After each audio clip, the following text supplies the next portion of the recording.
लोकतंत्र में विपक्ष की एक भूमिका होती है।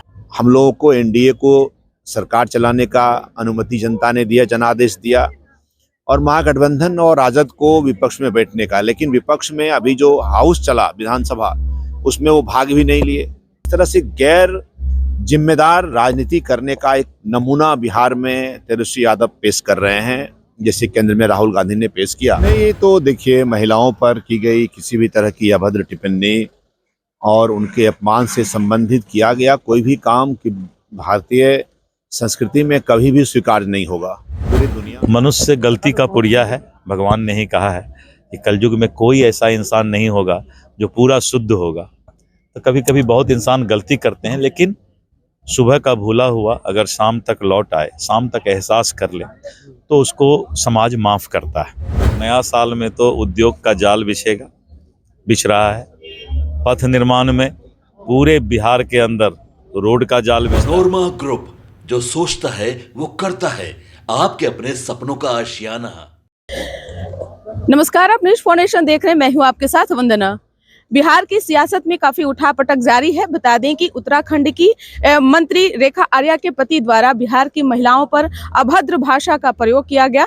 हालांकि ये अपमान चाहे वो बिहार की महिला हो या किसी भी जगह की महिला हो, वो बर्दाश्त नहीं कर रही हैं। सभी ओर से विरोध जताया जा रहा है। हमारे साथ बात करने के लिए हैं बीजेपी विधायक रजनी सिंह। कैसे देख रहे हैं पूरे प्रकरण को? नहीं, ये तो देखिए, महिलाओं पर की गई किसी भी तरह की अभद्र टिप्पणी और उनके अपमान से संबंधित किया गया कोई भी काम कि भारतीय संस्कृति में कभी भी स्वीकार्य नहीं होगा।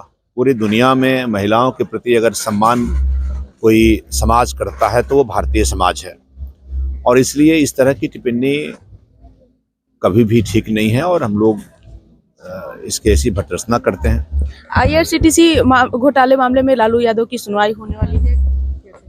कानूनन कार्रवाई का सिलसिला तो उनके खिलाफ, और खिलाफ मैं क्या कहूँगा, जैसी करनी वैसी भरनी। जिस तरह का उन्होंने किया सत्ता में रह करके, जिस तरह जो किया है वो उनके द्वारा, और उनकी जो दूसरी पीढ़ी थी श्रीमान तेजस्वी यादव और उनका पूरा परिवार जमानत पर है। आप सब जानते हैं, कानून अपना काम कर रहा है और न्याय होगा। निश्चित तौर पर तेजस्वी यादव भी बिहार लौट रहे हैं विदेश यात्रा के बाद। क्या लगता है आगे आने वाले समय में विपक्ष चुनौती बन सकते हैं?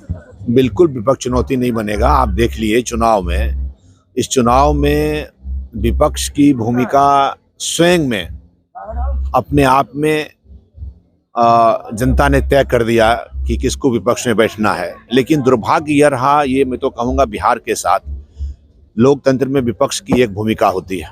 लोकतंत्र में, विधानसभा में, विधान परिषद में, संसदीय राजनीति में विपक्ष की अपनी एक भूमिका होती है और उस भूमिका का निर्वाह करना चाहिए जनादेश के हिसाब से। हम लोगों को एनडीए को सरकार चलाने का अनुमति जनता ने दिया, जनादेश दिया, और महागठबंधन और राजद को विपक्ष में बैठने का। लेकिन विपक्ष में अभी जो हाउस चला विधानसभा, उसमें वो भाग भी नहीं लिए और वो चले गए बाहर विदेश। तो इस तरह से गैर जिम्मेदार राजनीति करने का एक नमूना बिहार में तेजस्वी यादव पेश कर रहे हैं, जैसे केंद्र में राहुल गांधी ने पेश किया। तो स्वाभाविक रूप से जनता अब पूरी तरह से उनके प्रति उदासीन है। आरजेडी के प्रति उदासीन है, तेजस्वी प्रसाद के प्रति, यादव के प्रति उदासीन है, और उनका कुछ नहीं होने वाला है। और ऐसी परिस्थिति में विपक्ष की कोई आवश्यकता नहीं है, विपक्ष का कोई रोल नहीं है। जनता ने जो जनादेश दिया, अच्छा काम माननीय मुख्यमंत्री नीतीश कुमार जी के नेतृत्व में, माननीय सम्राट चौधरी जी, विजय सिन्हा के नेतृत्व में हो रहा है। निश्चित तौर पर एक चाहे वो बिहार हो या फिर अन्य राज्य हो, बेरोजगारी एक बहुत बड़ी चुनौती है सभी के लिए। बिहार में इस बार 2026 में यानी कि नए साल में सरकार के द्वारा क्या चीजें अपनाई जा रही है ताकि आने वाले समय में बेरोजगारी को खत्म? देखिए, पहले ही कैबिनेट में इस बात को माननीय मुख्यमंत्री जी ने कहा कि 1 करोड़ रोजगार और रोजगार के अवसर किए जाएंगे। पिछले सरकार में भी रोजगार एक बहुत बड़ा मुद्दा रहा, और आप पिछले 20 साल में देख लें, माननीय मुख्यमंत्री नीतीश कुमार जी के नेतृत्व वाली सरकार ने जिस तरह से एम्प्लॉयमेंट में महिलाओं को आरक्षण दे करके, एम्प्लॉयमेंट में नर्सेस की बहाली, सिपाही की बहाली, शिक्षकों की बहाली, जितनी बहाली हुई है, कभी उतनी बहाली पहले कभी नहीं हुआ। और इस बार तो 1 करोड़ का लक्ष्य रखा है इस 5 साल में, तो निश्चित तौर पर एक रोजगार के बहुत बड़े अवसर और बहुत बड़ी एक अंतिम सवाल स्कोप खुलेगा युवाओं के लिए। अंतिम सवाल है कि जिस तरह से अभी भ्रष्टाचारियों पर नकेल कसने की तैयारी सरकार जो है लगी हुई है, कैसे देख रहे हैं क्या? बिल्कुल भ्रष्टाचार के खिलाफ जीरो टॉलरेंस की नीति नीतीश कुमार जी का है और ये कंटिन्यू रहेगा। हमारे साथ पूर्व प्रदेश अध्यक्ष और वर्तमान में बिहार सरकार में मंत्री दिलीप जायसवाल हैं। क्या कहेंगे सर, सभी लोग सम्राट चौधरी के आवास पर पहुंच रहे हैं और उनके पिता यानी सपनी चौधरी को बधाई दे रहे हैं। आज उनके आगे आने वाले समय में इसी तरह का अगर राजनीति में भी देखने को मिल सकता है तो ये अपनापन लगता है। ये सम्राट चौधरी जी हम लोग के विधायक दल के नेता हैं, पार्टी के नेता हैं, और आज उनके पिताजी जो उनके राजनीतिक गुरु भी हैं, पिताजी के साथ साथ हम लोग के भी राजनीतिक गुरु हैं। तो हम लोग आज राजनीतिक गुरु से मिलने आए हैं। सम्राट जी के पिताजी के साथ साथ आज उनका जो अपना एक राजनीति में योगदान रहा है, तो आज हम लोग उनके को बधाई देने आए हैं, शुभकामना देने आए हैं कि आदरणीय श्री शकुनी चौधरी जी स्वस्थ रहें और स्वस्थ रहकर जो है अपनी छाया हम लोग पर बना के रखें। सवाल हमारा इसलिए था क्योंकि जिस तरह से अभी नेताओं की जो भाषा की शैली जो है वो काफी बिगड़ चुकी है, ये भी कहा जा सकता है, कोई इसमें दो राय नहीं है, क्योंकि उत्तराखंड के नेता का भी आपने बयान सुना होगा, तो ये अपनापन ही दिखना चाहिए, किसी पे अभद्र भाषा का प्रयोग नहीं करना चाहिए। देखिए बताते हैं, कलयुग है, कलयुग में मनुष्य का कभी कभी भेजा घूम जाता है और अच्छे अच्छे लोग भी कभी कभी कुछ बोल जाते हैं। मनुष्य गलती का पुड़िया है, भगवान ने ही कहा है कि कलयुग में कोई ऐसा इंसान नहीं होगा जो पूरा शुद्ध होगा।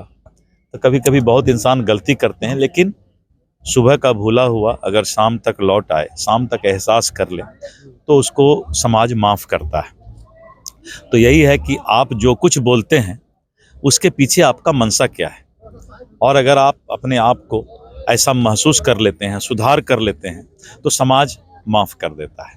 नए साल में क्या विभाग के द्वारा बिहार वासियों को मिलने नया साल में तो उद्योग का जाल बिछ रहा है।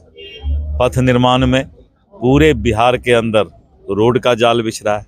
तो हमारा काम है कि उद्योग लाने के लिए कम्युनिकेशन अच्छा करना और उसके बाद युवाओं को रोजगार देना। ये तीनों काम हम करेंगे, आप निश्चित रहिए। बहुत बहुत शुक्रिया बात करने के लिए। इस कर बस इतना ही, बने रहिए न्यूज़ फाउंडेशन के साथ। धन्यवाद।